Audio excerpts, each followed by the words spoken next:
Before we start, let me warn you, sometimes the biggest battles are fought not in boardrooms or battlefields, but in the quiet glances exchanged when no one else is looking.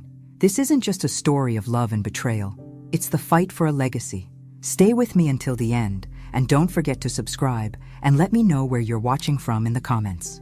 When you've lived through as much as I have, fought through dirt, poverty, and betrayal, you learn to trust your instincts, even the quiet ones that creep up your spine like a cold whisper. I felt it the second Matthew told me. "Grandma, I'm getting married," he said, his face glowing the way only a 22-year-old can glow after 2 months of whirlwind romance. He was my heart, that boy, always had been. And even as I smiled, something inside me twisted, something deep, something old. Brianna Carlisle. A pretty name, a pretty face, but life has taught me that pretty often comes with a price. Still, I bit my tongue. I smiled. I congratulated him. What else could I do? When you love someone, sometimes you let them learn the hard way. Sometimes it's the only way. The wedding rehearsal was held at the estate, of course. Our home, the symbol of everything I built with bloody hands and sleepless nights. A place where I made damn sure the floors were polished enough to see your reflection. Where the walls told stories of triumph and survival. I stood there, next to Matthew, watching guests arrive in their polished shoes and rented smiles. And then she walked in. Brianna Carlisle. Golden hair, perfect skin, the kind of beauty that turns heads and softens hearts. She smiled at me, wide and mechanical, like a doll wound up too tight. She offered her hand. I took it. It was cold, like touching marble. "Mrs. Whitmore," she said, with a voice too sweet to be sincere. I smiled back, because that's what you do when you're Eleanor Whitmore. You smile while you sharpen your knives behind your back. She was polite, too polite. Every answer clipped short, every glance tinged with the faintest hint of impatience. I wasn't a person to her. I was an obstacle, something she had to tolerate until she could move past me. The rest of the family didn't notice. They never do at first. Linda, my daughter, fluttered around Brianna like a moth to a flame, desperate to make her feel welcome. Matthew, blind with love, didn't see the cracks, but I did. I saw everything. And then came Richard Carlisle. You could hear him before you saw him, booming laugh, words spilling out like a broken faucet. He rushed toward me like an old friend, grabbing my hand in both of his sweaty palms. "Eleanor, what a pleasure!" he bellowed, his teeth gleaming too white under the chandeliers. I smiled, frozen and unamused, as he talked about business ventures and amazing opportunities, and how he respected strong women like me.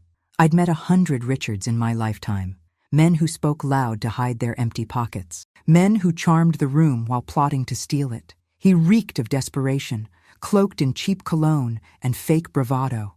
And just like that, my instincts screamed again. But the night had one more gift for me before it ended. I saw them near the far corner of the ballroom, away from the noise, the laughter, the speeches. Brianna and a young man I didn't recognize. He wasn't just a guest. He wasn't just a friend. There was something electric between them.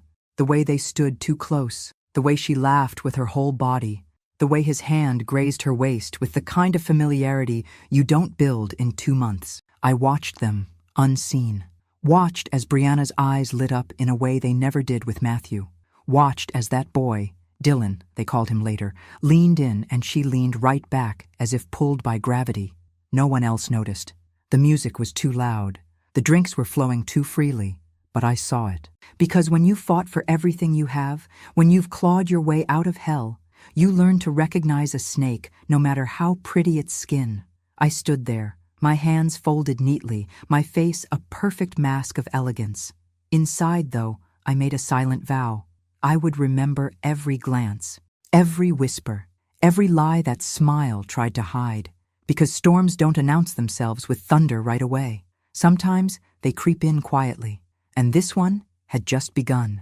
The days leading up to the wedding felt like a weight growing heavier on my chest. Everything was fast, too fast, and yet, somehow, nothing felt right. Matthew had come to me one evening, looking nervous. He sat on the edge of the couch in my study, twisting his fingers together. I knew it was something important, something bothering him. My boy, so full of life and optimism, had always been able to hide his worries behind a bright smile, but not this time. "Grandma, I need your help," he said, his voice faltering slightly. I set my book down, sensing the weight of his words. "What is it, Matthew?" He shifted in his seat. I bought Brianna's wedding dress, but I don't have enough money to pay for it all right now. I put it on the credit card, but I'm a little short. Could you lend me some money to cover the rest?" I could feel the hesitation in his words, and I understood. He wasn't asking for a loan. Not really. He was asking for me to save him from a decision he'd made in haste, and I knew this was coming. The dress, the wedding, everything about it had been rushed. 2 months. Just 2 months. No one takes a moment to think. No one stops to breathe. But I couldn't help him. Not this time. "No, Matthew," I said, my voice steady but firm. "A gift is not an obligation. Respect comes before money. You should have thought of that before you bought that dress." He blinked, his eyes wide with disbelief. "What do you mean? It's for Brianna's dress, Grandma. The wedding." I cut him off. "I know what it's for, Matthew. But you should never spend money you don't have, especially not for someone who hasn't earned your trust." His face flushed with frustration, and for a moment, I saw the faintest glimpse of anger in his eyes. But he didn't argue. Not then. Instead, he stood up, and in a quiet voice, he said, "I'll figure it out, Grandma." And he left. It wasn't until the next morning that I learned the consequences of my decision. Linda came storming into my study, her face twisted with fury. "You had no right!" she spat, her voice sharp as a blade. "Matthew is doing what he thinks is best, and you—" She cut herself off, shaking her head in disbelief. "I can't believe you do this to him." I said nothing, watching her pace back and forth, the anger radiating from her. "Do you even care about him?" she demanded. "Or are you too busy pretending you have all the answers? You think that lecturing him is going to make him see your way? You're pushing him away, Eleanor." I felt the old ache in my chest, the pain of being misunderstood, but I couldn't bring myself to regret what I'd said. Matthew needed to learn. He needed to see that life wasn't just about rushing forward with promises and shiny dresses. It was about understanding the weight of those promises. Linda, in her anger, didn't see it. She was too busy playing the role of the protective mother, defending her precious son. And now she was too deep in her own hurt to see the truth. "Fine," Linda snapped. "I'll pay for it then. I'll take care of everything. But don't think for a second that this doesn't change things between us." And just like that, the rift widened. The lines were drawn. She paid for the dress that very day, paid it off in full, without a second thought. But I knew then that things would never be the same between us. You can't erase what's already been said, can you? Once you see someone's true nature, it doesn't go away. Matthew didn't talk to me about it again. He didn't ask for my advice or my approval. He simply let his mother handle it. He didn't realize what had been lost in the exchange. And Linda? She couldn't see past her anger long enough to realize that I wasn't trying to hurt her son. I was trying to teach him. The wedding loomed closer with each passing day, and I could feel the distance between me and the rest of them growing. Matthew, lost in his own world of wedding plans and Brianna's demands, didn't notice. But I did. And I knew something dark and quiet, that they didn't. There was more to Brianna's story than met the eye. I could feel it, deep in my bones. The signs were all around me. But for now, I stayed silent. Because sometimes, it's better to let them fall on their own before you make them see the truth. The day of the wedding arrived with all the fanfare one might expect for the Whitmore name. A grand event. A spectacle meant to be remembered. Flowers, food, laughter, everything wrapped in layers of luxury. This was supposed to be one of the happiest days of Matthew's life. But beneath the glittering surface, the air was thick with tension. I stood in the corner of the room, watching as the guests gathered, their laughter floating over the sound of clinking champagne glasses. The ballroom shimmered with gold accents, the lights soft and warm, just as it should be for such an important occasion. Yet something felt off. Brianna was a vision in her wedding dress, every inch of her crafted to perfection. Her beauty was undeniable, but her eyes never met mine. She looked past me as though I were invisible, or worse, as though I were a ghost from her past that she had no time for. I watched her move from one group of guests to another, her smile always tight, her words polite but lacking any true warmth. She almost seemed to avoid my gaze, and I didn't miss the coldness in her demeanor when she did glance my way, a flash of ice that disappeared as quickly as it came. The kind of ice that cut straight through you, leaving you with a chill that lingered far longer than it should. Matthew stood beside her, a gleam in his eye that only a young man in love could have. I wanted to reach out and shake him, to make him see what I saw, but he was too deep in it, too blinded by the illusion of love to notice the cracks. Richard Carlyle, Brianna's father, was the picture of charm. His laugh was loud, his words fast and smooth, designed to fill any silence. He walked through the crowd like a king, grasping hands, shaking shoulders, and making promises to anyone who would listen about his great new ventures and amazing opportunities that were sure to make anyone wealthy. I could feel his desperation from across the room, the way he sought approval from anyone who might help him claw his way up the social ladder, the kind of man who could tell you anything and make you believe it with a smile, the kind of man I had learned to distrust long ago. But it wasn't just Richard that caught my eye that evening. No, it was Dylan. He stood with Brianna during most of the night, casually, as if he were meant to be there. His easy laughter and the way he leaned in just a bit too close when he spoke to her wasn't something you could miss if you were looking. And I was always looking. They shared quiet jokes, exchanged knowing looks, and moved as if they had always belonged to each other. Brianna's eyes softened when she looked at him, something I hadn't seen when she looked at Matthew. The affection in their eyes was unmistakable, and the way their bodies almost seemed to align naturally, like magnets, made my stomach twist. I watched them like a hawk, marking every small gesture, every touch that was just a beat too lingering, every laugh that went on a second too long. I wasn't the only one who saw it. I was sure of it. But no one dared to say anything. Not while everything was glittering so brightly. Not while Matthew was still lost in the haze of his wedding day. Not while Linda hovered nearby with her fake smile, blissfully ignorant of the crack in the foundation beneath their feet. As I stood there, I felt the weight of years of experience pressing down on me, reminding me of the lies I'd encountered in my life, the kind that always seemed perfect on the surface. But I had been burned too many times to let it go unnoticed. Dylan wasn't just a friend. He wasn't just a familiar face in the crowd. He was something else, something more dangerous, and I could see it clearly. The evening stretched on, and the formalities came and went. The speeches, the toasts, the forced joy. All of it was a performance, a game everyone was playing to keep up appearances. But I could see through it all. I recorded every detail, every subtle glance, every small inflection in voice that betrayed the calm surface. I would remember it all. Brianna's coldness, Richard's desperate smiles, Dylan's intimate proximity. I would remember because one day, sooner than they thought, everything they had built would come crashing down. And when it did, I'd be the one watching from the sidelines, calm as ever, knowing that I had seen it coming long before anyone else did.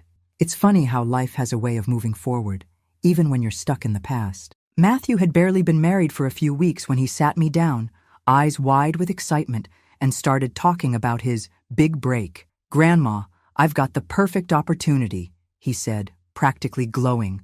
I tried to focus, listening as he spoke, but the voice inside my head, the one that never stopped warning me, was already starting to whisper. It wasn't even the tone of his voice or the sparkle in his eyes that bothered me. It was the way he said it, the way he believed it.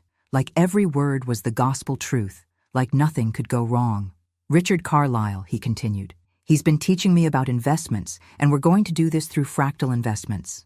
It's a game changer, Grandma. I'm going to make some serious money." I nodded, letting him spill out his excitement, but inside, my stomach churned. Fractal Investments. The name itself felt hollow to me, like something that had been designed to sound more impressive than it really was. Richard Carlyle, the smooth talker I'd seen at the wedding, was now guiding my grandson into a world I knew nothing about, and my gut told me it wasn't the path he thought it was. "Sounds interesting," I said, forcing my lips into a polite smile. "But tell me more about this opportunity." Matthew went on, detailing every little aspect of his plan, as if the very mention of the words business and investment had transformed him into a savvy professional. I listened, but I couldn't shake the feeling of unease that had settled deep in my chest. The whole thing felt too perfect. Richard Carlyle, a man with more flash than substance, suddenly becoming Matthew's mentor. A supposed opportunity to make money, when we both knew how quickly that world could swallow you whole. It was as if he had placed Matthew under his spell, making him believe that wealth and success could be snatched up with a single leap of faith. The more Matthew spoke, the more I realized how much he trusted Richard, how much he wanted to believe in this so-called opportunity. And I couldn't help but wonder, was this another one of Richard's schemes?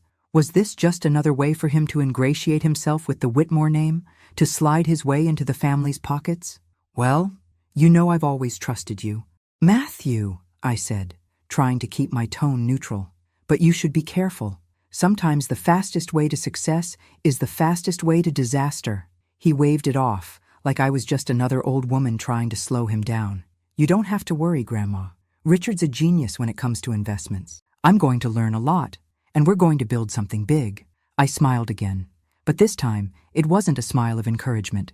It was the kind of smile a person gives when they know something others don't.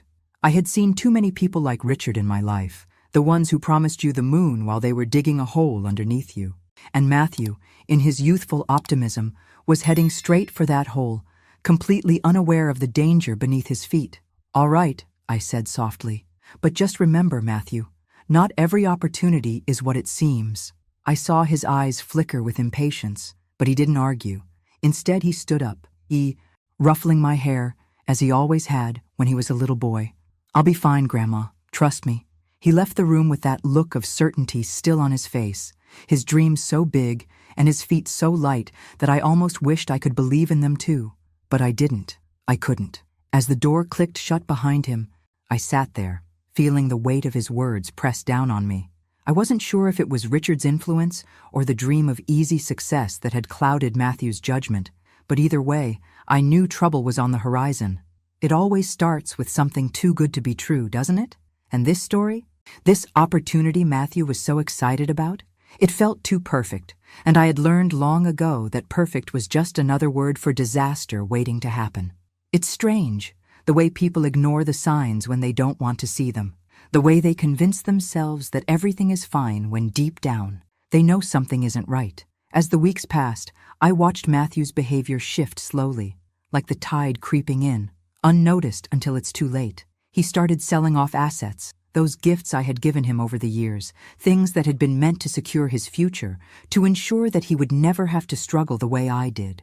At first, I thought it was just a momentary lapse, a misstep, but it wasn't. Grandma, I'm just reinvesting, he would say, his voice upbeat, his eyes bright with that same enthusiasm he'd had when he first told me about fractal investments. It's all part of the plan. These are just the new projects Richard's helping me with. I'm going to make it all back, and more. Every time he spoke like that, something inside me turned cold. The words were the same ones I had heard from too many people who'd lost everything, who had been seduced by someone promising them the world and leaving them with nothing but empty hands. The first time he sold a piece of property, a small investment I had given him for his 21st birthday, he tried to reassure me, but I could see it in his eyes. He was scared, scared of failing, scared of disappointing Richard, and scared of me. He thought I wouldn't notice. He thought I wouldn't care. But I noticed, and I cared.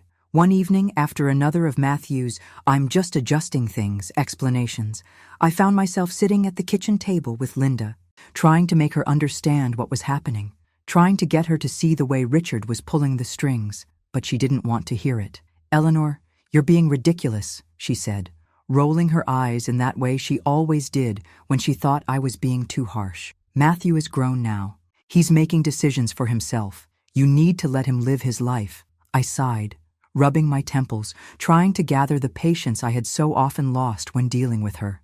"Linda, I know my son-in-law, and I know Matthew. Richard Carlyle is using him.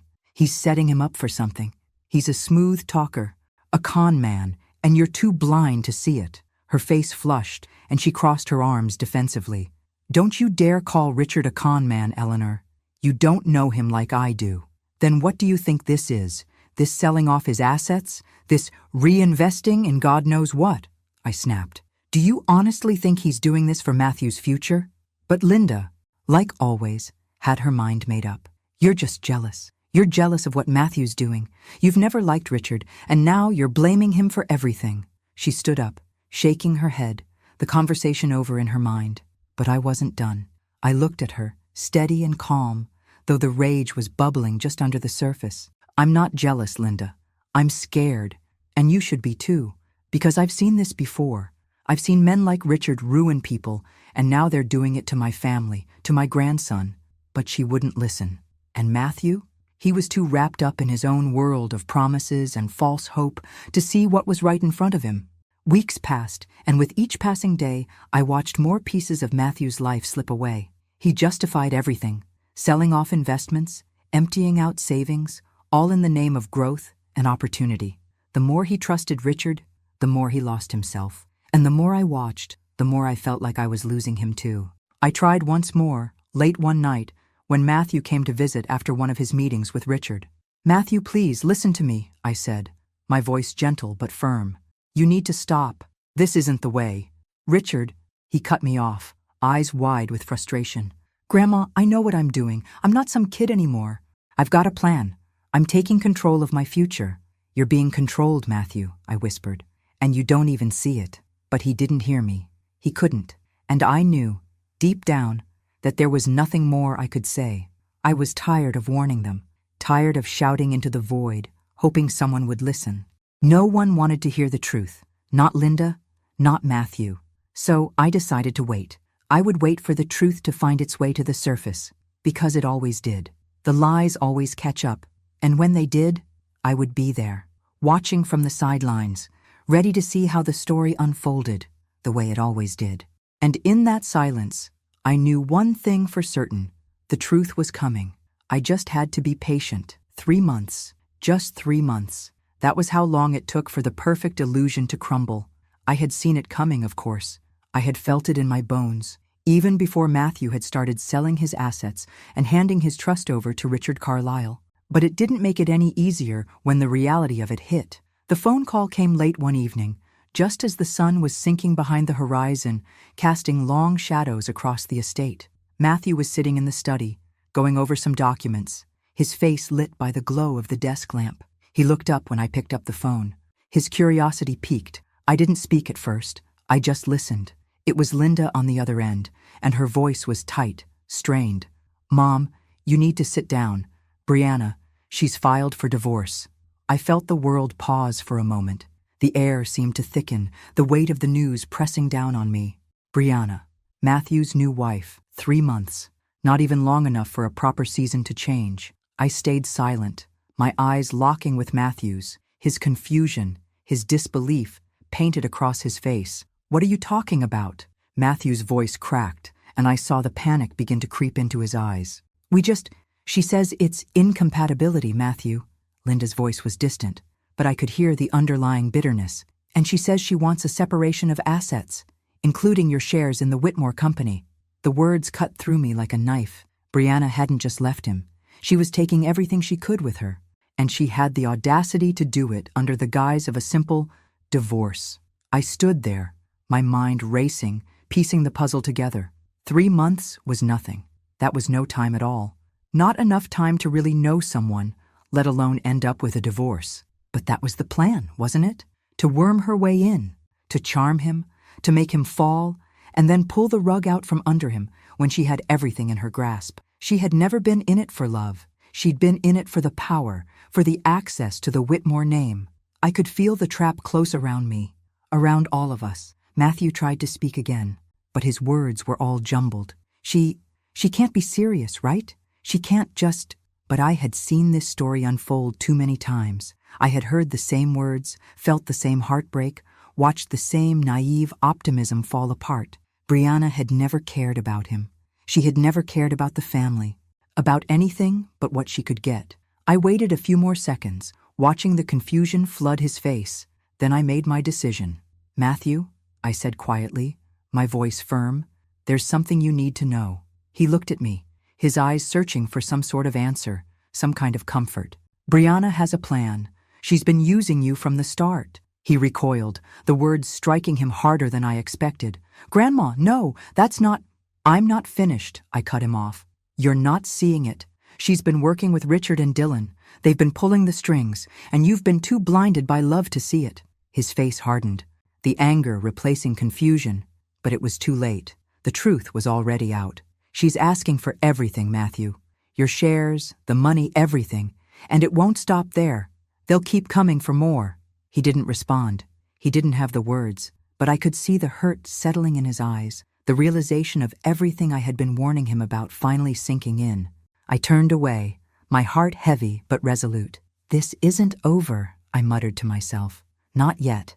Within the next few days, I took action. I couldn't wait for Matthew to figure it out on his own, not after all the warning signs I'd seen. I hired an investigator, someone who specialized in digging through the dirt and uncovering the truth no one wanted to face. I told the investigator to leave no stone unturned. I needed to know everything about Brianna, Richard, and their circle, where they had come from, what they'd been hiding. I needed to know if there was more, if they were working together, or if Brianna had been playing Matthew from the very beginning. It didn't take long for the investigator to find what I already knew in my gut. Brianna's financial history was a mess. Liens, debts, shady dealings, everything I'd suspected. And Richard, the so-called golden boy of the business world, wasn't much better. There were whispers of fraudulent deals, bankruptcies, and shady investments linked to his name. I felt the anger burn inside me. It wasn't just the betrayal. It was the fact that they had thought they could get away with it, that they had used my grandson as a pawn to further their own selfish needs. But now, I had them. I had everything I needed to bring them down. The trap was set, and now it was time for them to feel the consequences of their actions. I had no more patience for waiting. It was time to fight back. The pieces started to fall into place faster than I could have imagined. Once the investigator I hired dug into the finances of the Carlyle family, it became clear that their polished facade was nothing more than a brittle shell, ready to shatter with the slightest pressure. The Carlyle family was financially destroyed. And I mean destroyed. Their debts were staggering, mortgages overdue, businesses in jeopardy, judgments piling up like an avalanche ready to bury them all. Brianna, it seemed, wasn't the only one with a history of poor financial decisions. Her father, Richard, had been living a life of expensive illusions, buying into the image of success while neglecting the reality of his bankrupt empire. The investigator didn't stop there, of course. The more he dug, the more unsettling the story became. He found court records detailing lawsuits, liens, and unpaid loans stretching across the last decade. It was as if the Carluses had been running from creditors their entire lives, barely keeping ahead of the tide of their own making. But it wasn't just their money problems that caught my attention. It was something deeper. The connection between Brianna and Dylan began to form clearer lines. I had noticed Dylan during the wedding, of course. He was that charming, almost invisible figure who blended into the background while always staying just a bit too close to Brianna. A family friend, they had called him. But it didn't sit right with me. His behavior, his proximity to Brianna, there was more to their relationship than just friendship. I had felt it in my gut the entire time. The investigator, digging through their connections, began to make the same conclusions. Dylan wasn't just a friend. He had deeper ties to Brianna than anyone had realized. The more the detective uncovered, the clearer it became that Dylan had been part of a plan. And that plan wasn't about love. It was about something much more sinister. A few weeks into the investigation, the detective discovered that Dylan was the owner of a nightclub in a wealthy neighborhood. Not just any place, it was a high-end establishment that catered to the rich and the reckless, the kind of place where the wealthy would come to indulge their darkest desires, paying for privacy and secrecy. This was the moment when the hair on the back of my neck stood up. It made perfect sense now. Dylan wasn't just hanging around, offering Brianna a shoulder to lean on. He was working with her. He was working with Richard. And together, they were building a network of deceit and manipulation that went far beyond the simple marriage to Matthew. They were using him as a pawn. I instructed the investigator to go deeper, to look into Dylan's life. I needed to know how far back this web of lies went, what kind of dealings Dylan was involved in, and how it connected to Brianna. The investigator didn't waste any time. He made his way to the nightclub, using his connections to slip in unnoticed. He spent hours there, watching, listening, gathering information. He spoke with a few of the staff members, discreetly asking about Dylan's activities. It didn't take long before one of the employees, a low-level bartender who didn't realize he was being watched, let something slip. For a small fee, the bartender gave up something valuable: access to the security footage from the club. The investigator didn't waste a second. He arranged for the footage to be delivered to him.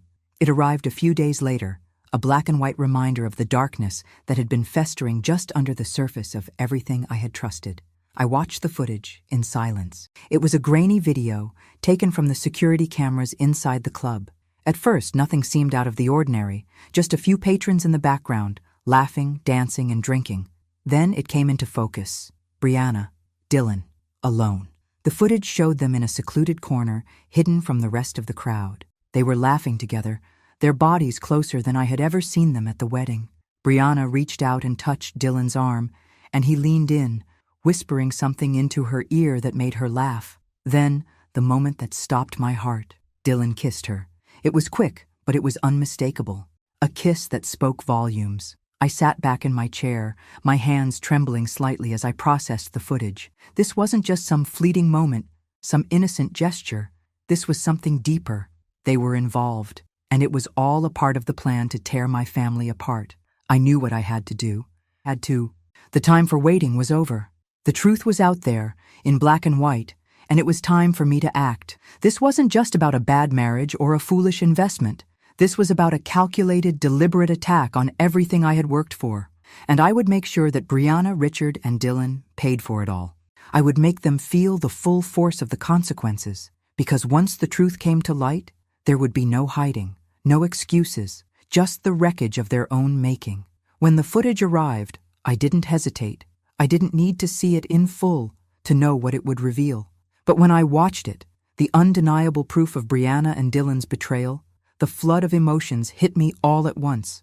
Anger, disgust, satisfaction, and even relief. The video began innocuously enough, with a few shots of the club, patrons mingling, drinks flowing, music pulsing through the air. But then it narrowed in on them, Brianna and Dylan, in the corner of the club where no one could see them, where they thought no one was watching.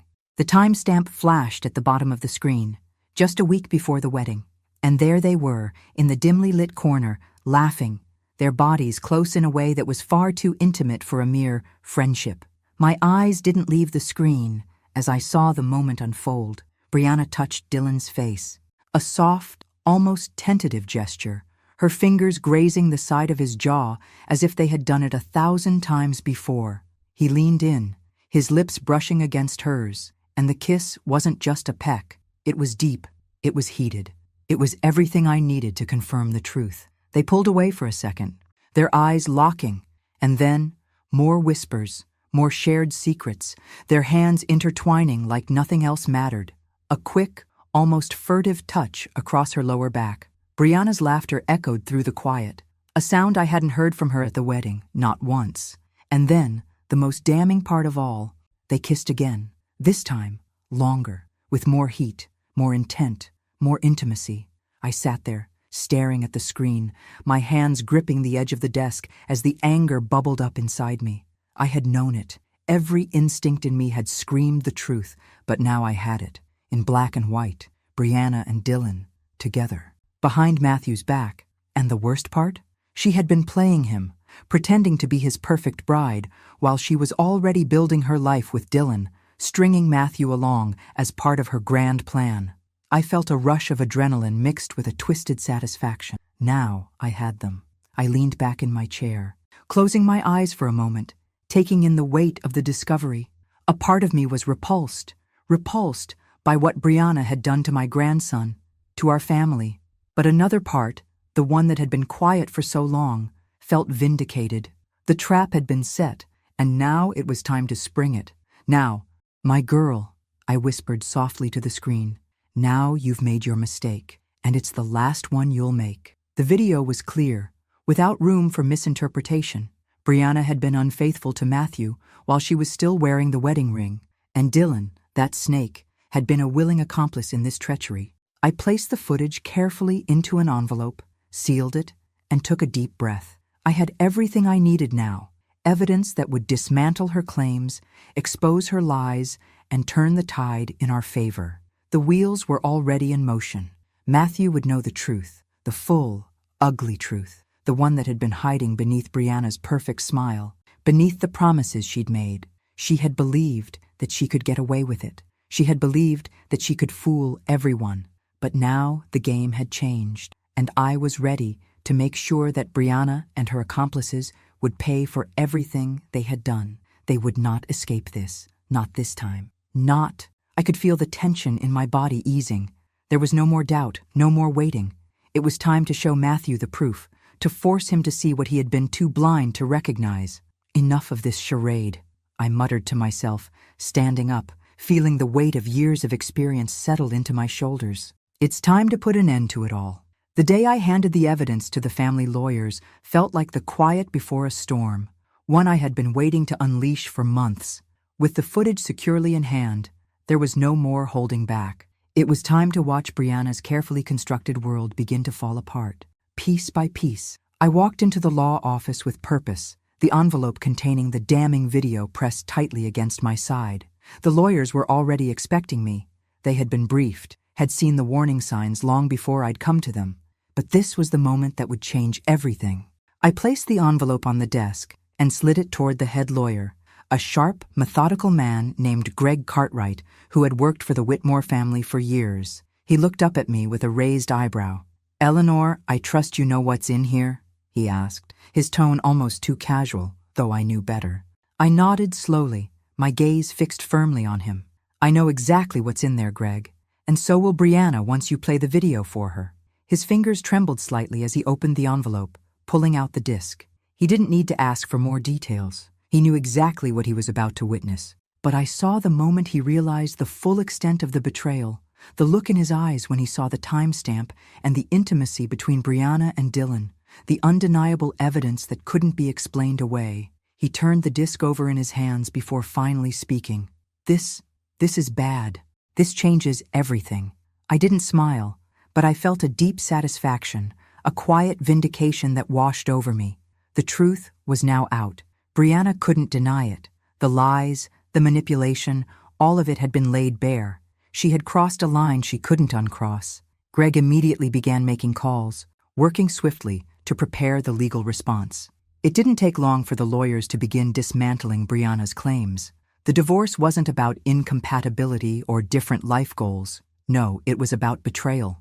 And betrayal, in the eyes of the law, carried consequences. We countered every move Brianna's attorneys made, with one clear point. She had violated her marital vows with Dylan, and that rendered her claims invalid. The video, dated and time-stamped, was irrefutable proof. No amount of flowery words from her side could change the facts. Soon, the financial ramifications followed. Brianna had been demanding half of everything Matthew owned, but now she was fighting an uphill battle. The claim to his shares in Whitmore Enterprises? Gone. The supposed community property she thought was hers? No longer. But I wasn't done yet. As the legal battle shifted, I made sure we dug deeper into the financial history of Richard Carlisle. I knew his past was tainted, but I had no idea just how much rot there was beneath the surface. Greg's team began uncovering more than just missed payments and bankruptcies. Richard's entire financial network was a tangled mess of failed investments, fraudulent deals, and businesses built on the quicksand of lies. His attempts to con his way into Whitmore's favor had been just one piece of his broader, dangerous game.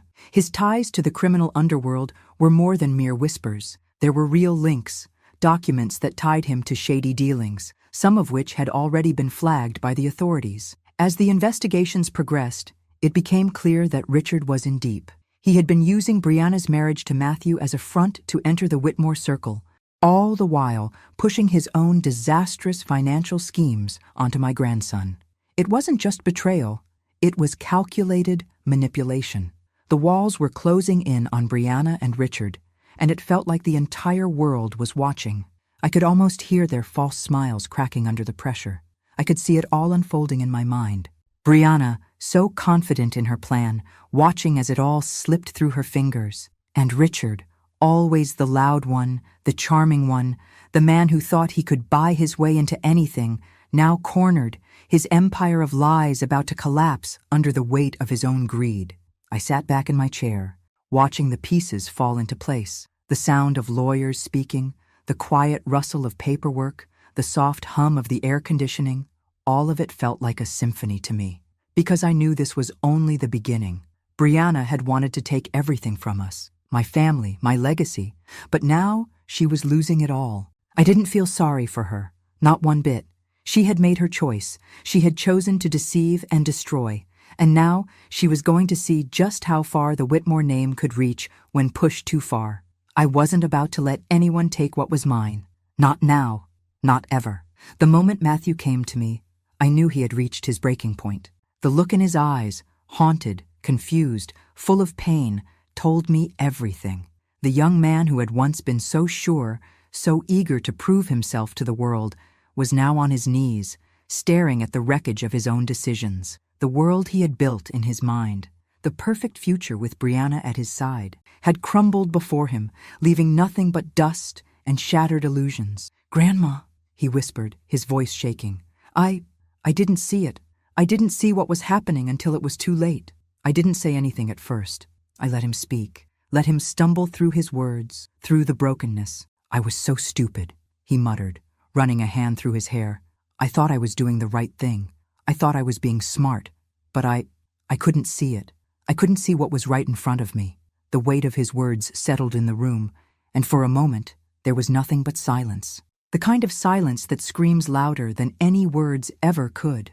I stood up slowly, walking over to him, my steps deliberate. I looked at him, really looked at him. My grandson, the boy I had watched grow up, the boy who had always been so eager to take on the world. And now, here he was, defeated by his own naivety. "You weren't stupid, Matthew," I said finally, my voice quiet but firm. "You were blind." He looked up at me, his eyes brimming with tears. I was blind. To everything. To her. To Richard. To Dylan. I couldn't see it. I didn't listen. Listen, I interrupted, my voice hardening. "You didn't listen." "No? And now look at the price you're paying." I paused, feeling the weight of every word, every lesson that had led me to this moment. "Amare bonito," I said, my tone softening slightly but still carrying that steel edge. "Mas amar sem enxergar é burrice." The words hung between us like a heavy truth. He flinched as if they were a slap across his face, but there was no anger behind them, only the cold reality of the situation. Matthew had been so caught up in the illusion of love, in the idea of what he thought his life should look like, that he had failed to see the cracks in the foundation. He had trusted the wrong people. He had believed the lies, and now he had to face the consequences of that. "I'm so sorry," he said, the words coming out in a rush. "I'm sorry for everything. I should have listened to you. I should have trusted you. You were right all along, Grandma. I was too blind to see it." I nodded slowly, my gaze steady. "You weren't the only one, Matthew. We all wanted to believe in the fairy tale, but sometimes the truth isn't what we want it to be. It's what we need it to be." He looked down, ashamed, his hands trembling. "I don't know how to fix this. I don't know how to fix what I've done." I sighed deeply, the weight of his words pressing against my chest. "You can't fix it, Matthew. Not all of it. What's broken is broken. But you can learn. You can grow. That's all we can do in life. Learn from the mistakes we make, even if they come at a steep price." He nodded, swallowing hard. I saw the pain in his eyes, the pain of realizing that no matter how much he wished it, he couldn't turn back time. "But you're not alone," I added, my voice gentler now. "The name Whitmore means something. It means strength.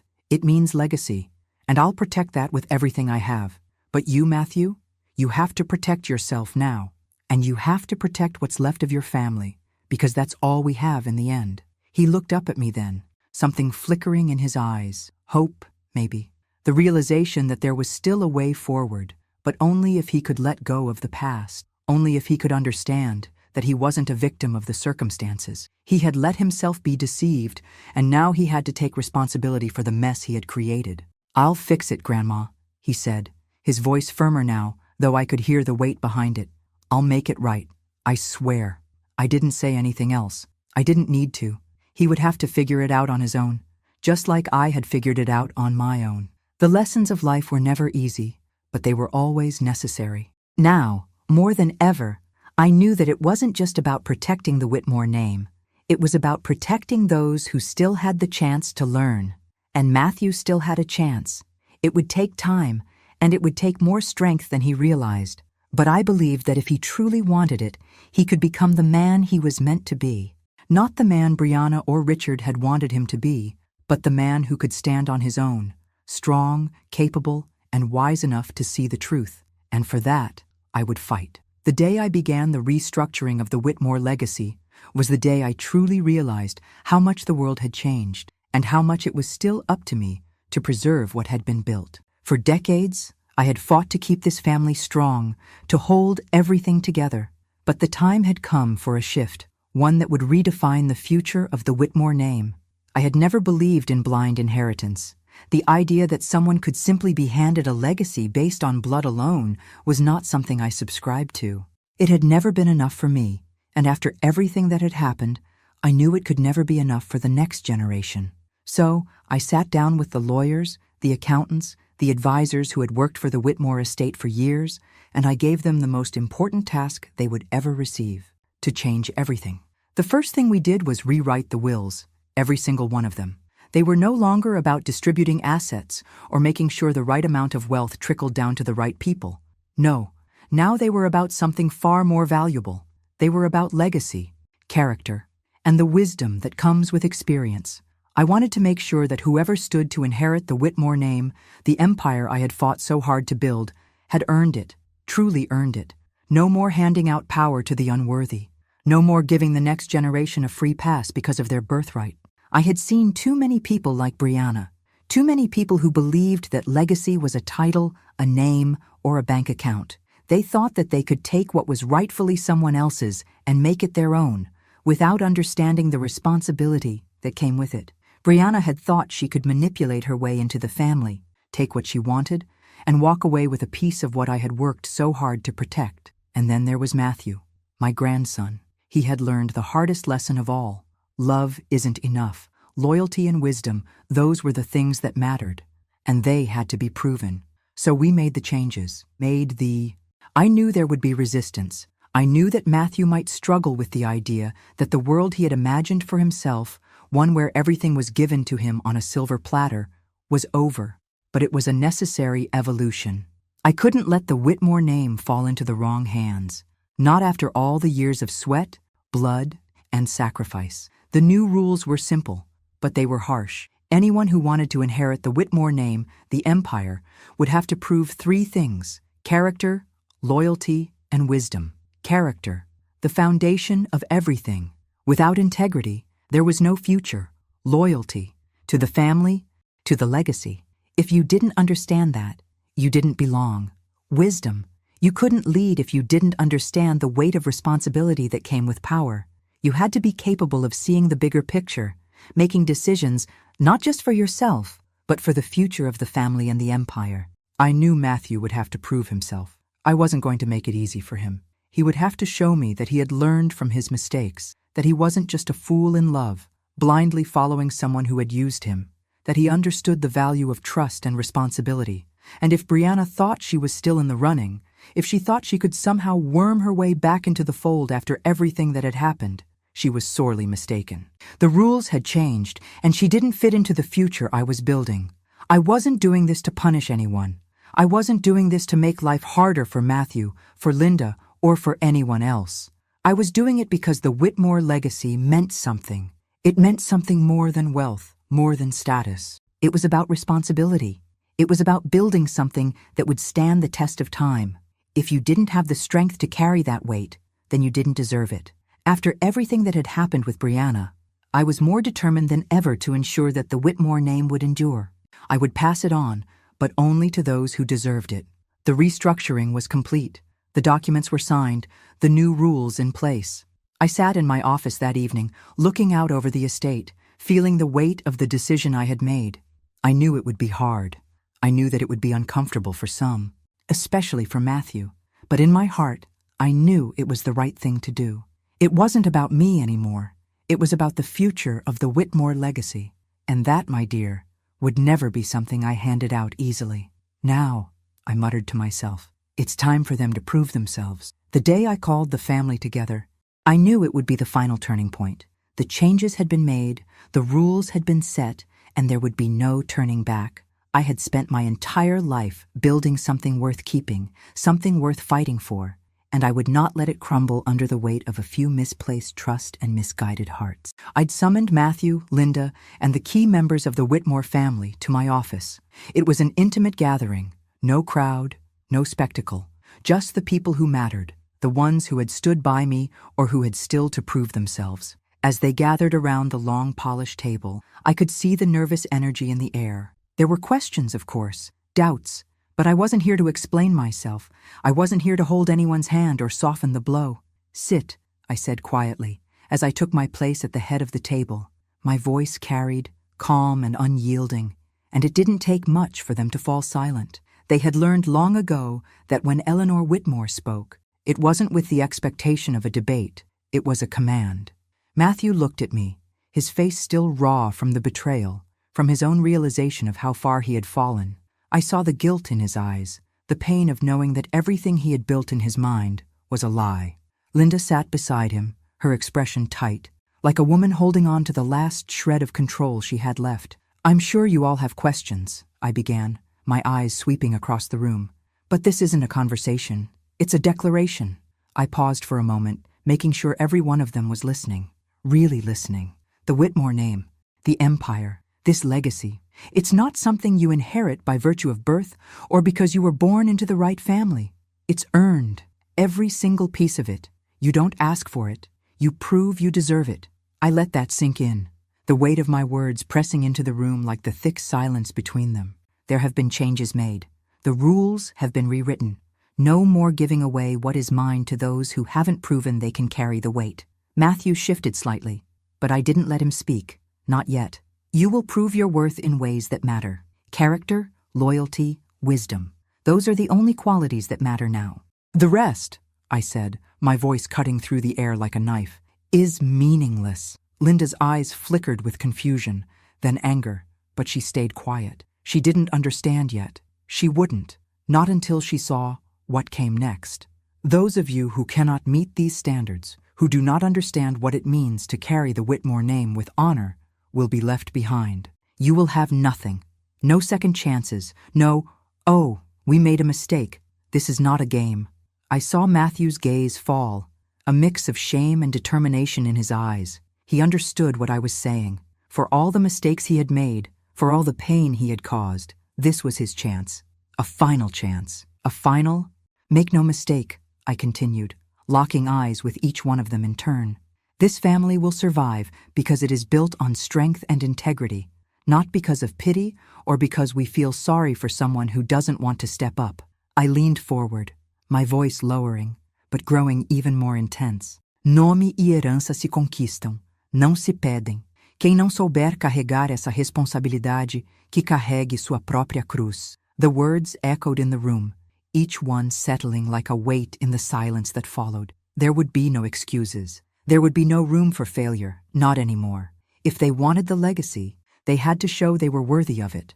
No one would be handed anything, not while I still drew breath. I stood up, my back straight, my head held high. "I've fought too hard for this family, for this name, for everything that we have," I said, my voice unwavering. "I've spent my life protecting it, building it, and I'll be damned if I let it be destroyed by the likes of anyone who doesn't understand what it means to be part of this." I looked at each of them one last time, the weight of the years, the struggles, the betrayals, all written on my face. I had lived through it all, and I had come out stronger. And now, it was their turn. "Do what you will with this," I said coldly. "But remember, I don't have time for anyone who can't carry this responsibility. If you can't, then you are not worthy of the Whitmore name." Without another word, I turned and left the room. My footsteps were deliberate, echoing down the hall like a final verdict. I didn't look back. I didn't need to. As I walked away, I felt the weight of my age, the years that had piled up behind me. But it wasn't a burden. It was a shield, forged in the fire of all that I had fought for. I had won, again, and I would carry the Whitmore name, as I always had, with honor. Thanks for listening. Don't forget to subscribe and feel free to share your story in the comments. Your voice matters.